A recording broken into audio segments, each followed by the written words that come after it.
Hi everyone, কেমন আছো সবাই? আশা করি সবাই আছে ভালো। তো চলো আজকের রেসিপি শুরু করা হলো। আজকের রেসিপি হলো গরমের সেই স্পেশাল পার্সনকে নিয়ে।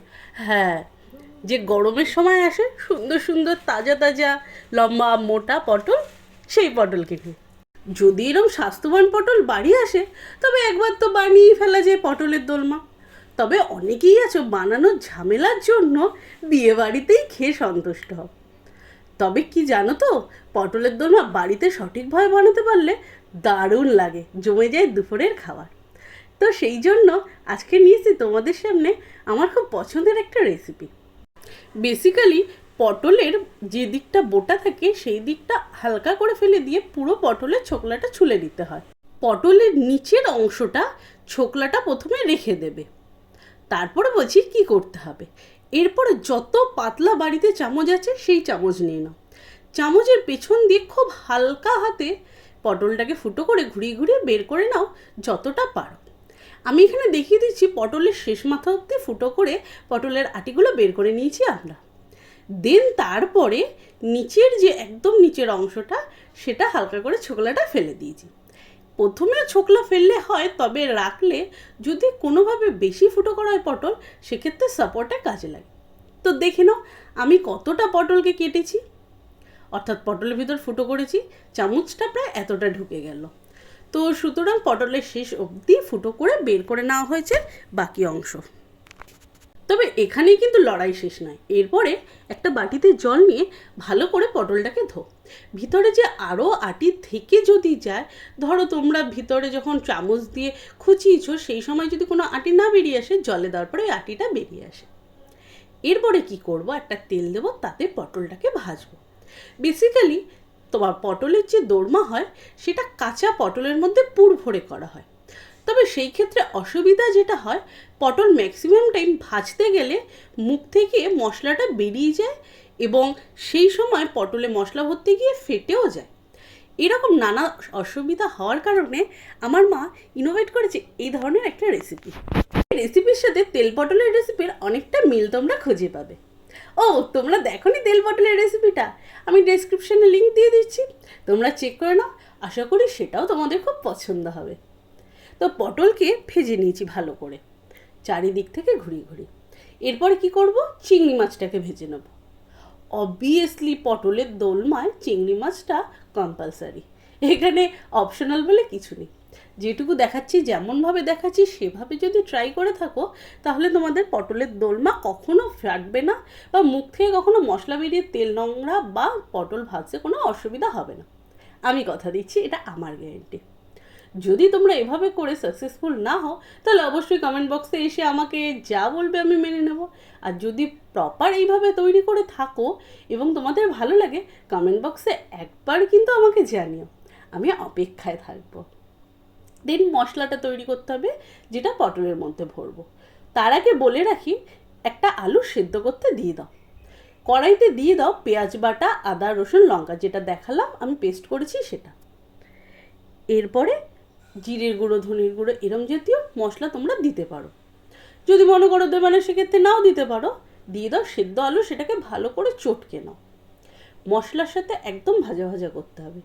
এই পর্যায়ে এর সাথে চিংড়ি মাছটাও অ্যাড করে দিয়ে ভালো করে কষিয়ে নাও। দেখো পটলের দোলমার যে পুরটা হয় সেটা যদি একটু ঝাল ঝাল মিষ্টি মিষ্টি হয়, খেতে দারুণ লাগে। আর যখন প্রত্যেক গরসে একটা দুটো চিংড়ি পড়বে, তখন তো স্বাদ দ্বিগুণ হয়ে যাবে। আমার মতো যারা চিংড়ি প্রেমী, তাদের কাছে তো পটলের দোলমা এক স্বর্গ। তো দেখো চিংড়ি দিয়ে কথা বলতে বলতে মশলাটা আমার কষানো হয়ে গেছে। মশলা তোমাদের দেখিয়ে দিলাম মিক্সচার বাটিতে আমি কী কী দিয়েছি, সেইটুকু মশলা, সেদ্ধ আলু আর চিংড়ি মাছ দিয়ে ভালো করে কষিয়ে নিলেই রেডি হয়ে যাবে তোমাদের পটলের দোলমায় ভরার মশলা। এবার কাজ কি, এবার মশলাটা এর মধ্যে ভরতে হবে। দেখো বেসিক্যালি পটল ভাজার পরে পটলটা একেবারে নেতিয়ে পড়েছে। পটল ভাজার সময় কিন্তু নুন হলুদ কিছুই দিতে হবে না, এটা মাথায় রাখতে হবে। এরপরে একটু হালকা হাতে পুরটাকে ভরে নাও, খুব বেশি চাপাচাপি করার দরকার নেই। তবে কাঁচা পটলে পুর ভরতে গেলে বেশিরভাগ সময় পটল ফেটে যায়, বা পটল ভাজতে গেলে যখনই তোমরা ময়দা লাগিয়ে ভাজতে যাবে, গরম তেলে দেওয়ার পরে ময়দাটা ছাড়িয়ে ম্যাক্সিমাম টাইমে তেলটা নোংরা হয় এবং পটলটাকে খুব ভালো করে ভাজা যায় না। তো সেই জন্য তোমরা এইভাবে করে দেখতে পারো। পটলকে ফার্স্টে ভেজে নাও, তারপরে ওর মধ্যে পুর ভরো। আঙুলের সাহায্যে পুর ভরে পুরো একেবারে ফোলা ফোলা যেরকম পটলের আটি থাকলে হয় তেমন করে নাও।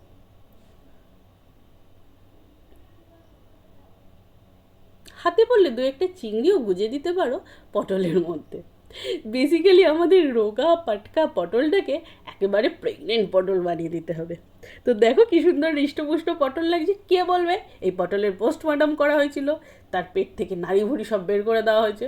কেউ ধরতে পারবে না। দেন নিয়ে নিয়েছি অল্প একটু ময়দা। এখানে ময়দা বা কর্নফ্লাওয়ার যে কোনো কিছু ইউজ করতে পারো। দিয়ে দাও সামান্য জল, ভালো করে মিক্স করে নাও। বেসিক্যালি এটা একটুখানি মুখে লাগাবো। এটা চাইলে তোমরা করতেও পারো, নাও করতে পারো। আমি কথা দিচ্ছি পটলের দোলমা এভাবে করলে কোনোভাবেই মশলা বেরিয়ে তোমাদের রান্না খারাপ হবে না, এটা আমার গ্যারান্টি। এক এক করে পটলটাকে এভাবে কর্নফ্লাওয়ার বা ময়দার যে স্লারি করবা তার মধ্যে ডুবিয়ে নাও। চারিদিকে ময়দা লাগিয়ে মেসি করার কোনো দরকার নেই, হালকা হাতে একটু মুছে দাও। আর যদি মনে করো হ্যাঁ ময়দা লাগানো থাকবে, সেটা তোমাদের পার্সোনাল চয়েস, এতে বলার কিছু নেই। বা টেস্টের কোনো পার্থক্যও হবে না, একদম টেস্টের কোনো পার্থক্য এর জন্য হবে না। ময়দা লাগাও বা না লাগাও, কম লাগাও বা বেশি লাগাও, এটা তোমাদের চয়েস। দিন দিয়ে দিচ্ছি সর্ষে, বাদাম আর টমেটো। বেসিক্যালি বাদামটা এখানে অপশনাল, চাইলে দিতেও পারো, চাইলে নাও দিতে পারো। তবে ঝাল ঝাল মিষ্টি মিষ্টি করতে গেলে বাদাম হলো বেস্ট। এরপরে দিয়ে দিচ্ছি পেঁয়াজ, আদা, লঙ্কা, রসুনের একটা পেস্ট। একদম অল্প দিয়েছি, কারণ 4টে পটলের জন্য খুব বেশি মশলার প্রয়োজন নেই এবং আলাদা আলাদা করে মিক্সচারে করাও সম্ভব না। দিয়ে দিচ্ছি সর্ষে আর টমেটো আর বাদাম দিয়ে যে পেস্টটা বানিয়েছিলাম সেটা। ভালো করে কষিয়ে নেব, তেল ছাড়া অবধি অপেক্ষা করব। এতেও বেসিক্যালি কিছু গুঁড়ো মশলা দিচ্ছি, যেমন ধরো নুন, লঙ্কার গুঁড়ো বলতে কাশ্মীরি লঙ্কার গুঁড়োই ব্যবহার করা হয়েছে কালারের জন্য। দিয়েছি হলুদ, জিরের গুঁড়ো। ভালো করে মিক্স করে নিচ্ছি। এই পর্যায়ে জল অ্যাড করার কোনো প্রয়োজন নেই। মশলাটা একটু ভাজা ভাজা হলেই খেতে দারুণ লাগে। আর একটা ছোট টিপস, পটল রান্না করার সময় বেশি জলের ব্যবহার না করাই ভালো। এবার কি করছি, মশলা ভাজা ভাজা হয়ে গেছে, দেন মশলার বাটি ধুয়ে যেটুকু জল সেটুকু দিয়ে দিলাম। ভালো করে মশলাটাকে কষাবো। পটল রান্নার ক্ষেত্রে বেশি জল দিলে পটল জলসা খেতে হয়, সেই জন্য জলটা যতটা কম ইউজ করা যায় ততটাই করতে হবে। এরপরে একটু চিনি দিয়ে দিচ্ছি। আমি আগেও বলেছি, আবারও বলছি, শস্য দিয়ে যে কোনো কিছু রান্না করলে তাতে চিনি দিলে টেস্টটা খুব সুন্দর ব্যালেন্স হয়। একটা ঝাল, মিষ্টি সব রকম ফ্লেভার এর মধ্যে পাওয়া যায়। তো বাঙালির ভাত পাতে এরম ধরনেরই একটা রেসিপির প্রয়োজন, সেটা সবাই জানে। তো বানাতে দোষ কি? প্রত্যেক বাড়ির লোকই আশা করি এই ধরনের রেসিপি খুব পছন্দ করে। সেই জন্যই আজকে আমার এই রেসিপি তুলে ধরা। দিয়ে দিয়েছি অল্প একটু জল, ফুটতে দিয়েছি। অবশ্যই আমরা ভিডিওতে দেখাচ্ছি বলে অনেক পার্ট স্কিপ করে যাই, যেমন ধরো জল দিচ্ছি, ফুটছি, তাহলে কি হয় ভিডিওটা অনেক লং হয়ে যায়, তোমরা বোর ফিল করো। তো সেই জন্য আমি বলে রাখি, মশলাটাকে ভালো করে ফুটিয়ে নেবে যতক্ষণ না তেল না ছাড়ছে। দেন পটলটাকে দিয়ে দাও, পটল দিয়ে ঢাকা দিয়ে এবার স্টিমটা কমিয়ে ফুটতে দাও। পটলকে একটু মাঝে সাঝে নেড়ে চেড়ে দিতে হবে এবং লাস্ট পর্যায়ে ঠিক এরকম ধরনের হয়ে যাবে, একদম গামাখা পুর ভরা পটল। দেখো একটাও ফাটেনি বা কোনোভাবে বেরোয়নি। দেন তোমাদের আমি খুব কাছ থেকে দেখিয়ে দিচ্ছি যে আমার রান্নাটা আই থিঙ্ক আমি পারফেক্ট করতে পেরেছি, এটা তোমরা খুব ভালো বলতে পারবে। তবে হ্যাঁ, ভাত পাতে তো আমার বাড়ির লোক ভীষণ পছন্দ করেছে, আশা করি তোমার বাড়ির লোকও পছন্দ করবে। এবং এরকম নতুন নতুন রেসিপি আমি রোজ নিয়ে আসি, আশা করি তোমাদের কাছ থেকে অনেক সাপোর্ট পাবো, সেই জন্যই নিয়ে আসি। তো তোমাদের দেখিয়ে দিই একটা পটল, একদমই পারফেক্ট একটা পটলের দোরমার রেসিপি।